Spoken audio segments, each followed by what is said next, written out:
Dover Sports Talk worldwide with some news in the world of boxing. So y'all know what time it is. You ain't in a rush to get concussed. Now, welterweights and the welterweight fight coming up on the weekend. You know, Showtime, Sean Porter versus your boy Danny Garcia for the little vacant strap. You know, hey, I think it's WBC style, if I'm not mistaken. That's the fight coming up. You know, we talked about it before. It's a big one, right? And you've been seeing some things. We're going to be talking about some positives and some negatives that's been going down. Because one of the president, WBC press said, hey, look, after this fight, we got 2 mandatories coming, because you guys, when you fight for a vacant title, right, because the title's vacant. It's like no, one of them is champion, so there's a vacant title, so we got some stuff that we want you to do after that, right?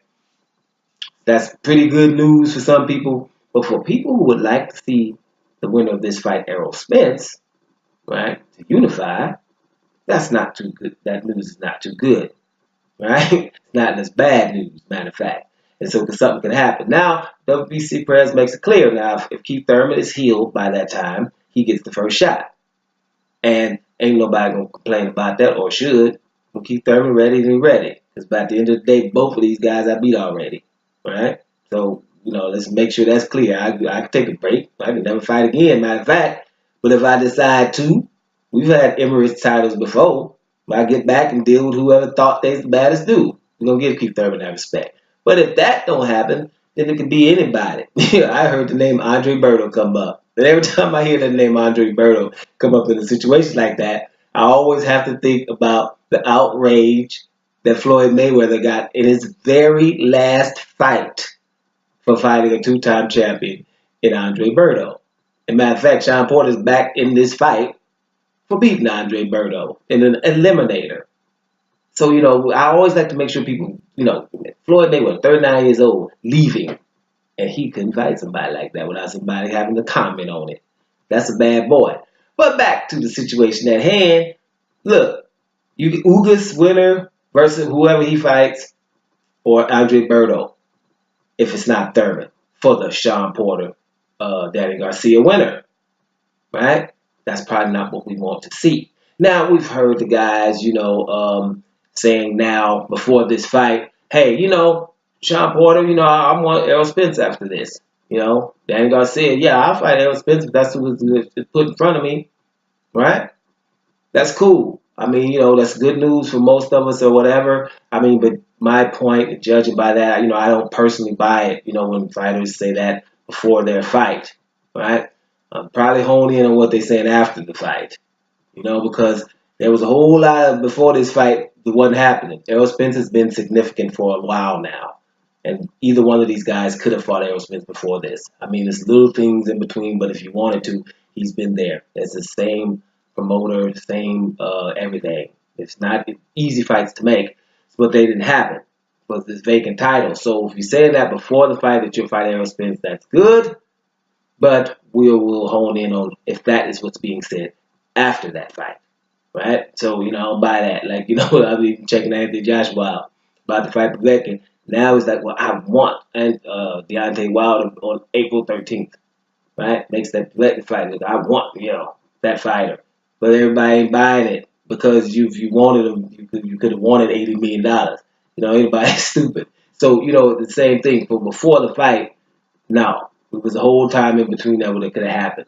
But their fight is about to go down, and it's a major fight, and everybody's weighing in on it. And it's good to see them like that because they should be in the limelight. These are 2 of the top 4 or 5 welterweights for sure. No matter who you are and who you like, these are 2 of the top 4 or 5 welterweights. And welterweight is a deep division. And I'm not even adding the Jeff Horn in there, for example, or Amir Khan. People on the outskirts. Manny Pacquiao, if I said 5, then he's 5. He ain't 2, 3 of nothing. All these guys, these are top 2 or 3. And you can see it by the predictions. And that brings me to what I'm saying. Your boy, Danny Garcia, is getting Wilder-like respect. And what I mean by Wilder-like is, respect that people ain't trying to give, but they're giving it.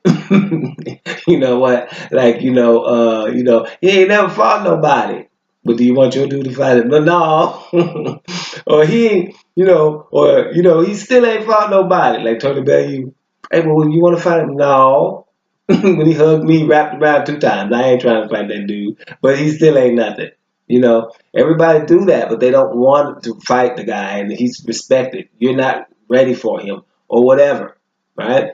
And in Danny Garcia's case is, we know that Sean Porter is the goods.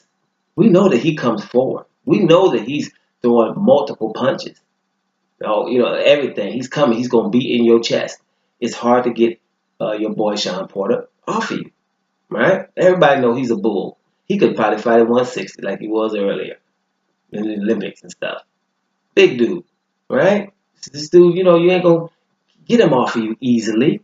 You better be strong, ready to hold like Kell Brook, But Dan Garcia coming up from 140, he's been there for a while now. He's a welterweight now, but, how is he going to do that? Well, people who say Danny Garcia, ain't this, Danny Garcia ain't that, but what you've done is you've underestimated him plenty of times. And Rudy Tomjanovich said, never underestimate the heart of a champion.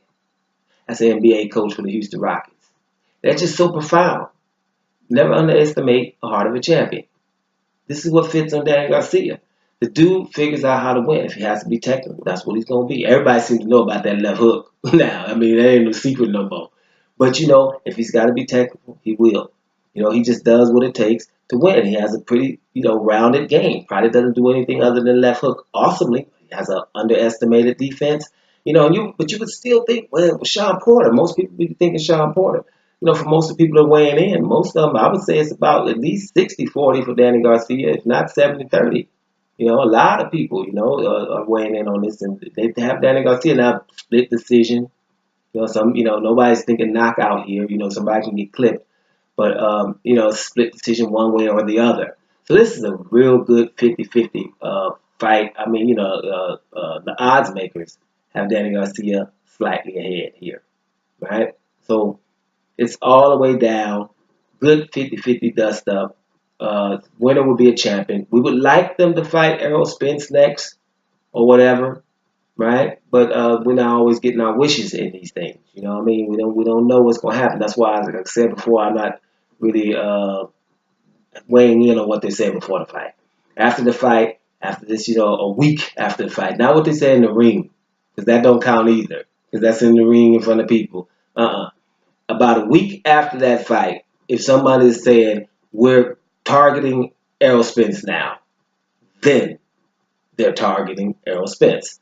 We'll see what's up. But until then, let's enjoy that fight. I'm going to probably do one more video before the fight happens. Double Sports Talk Worldwide. And I'm out of here, y'all.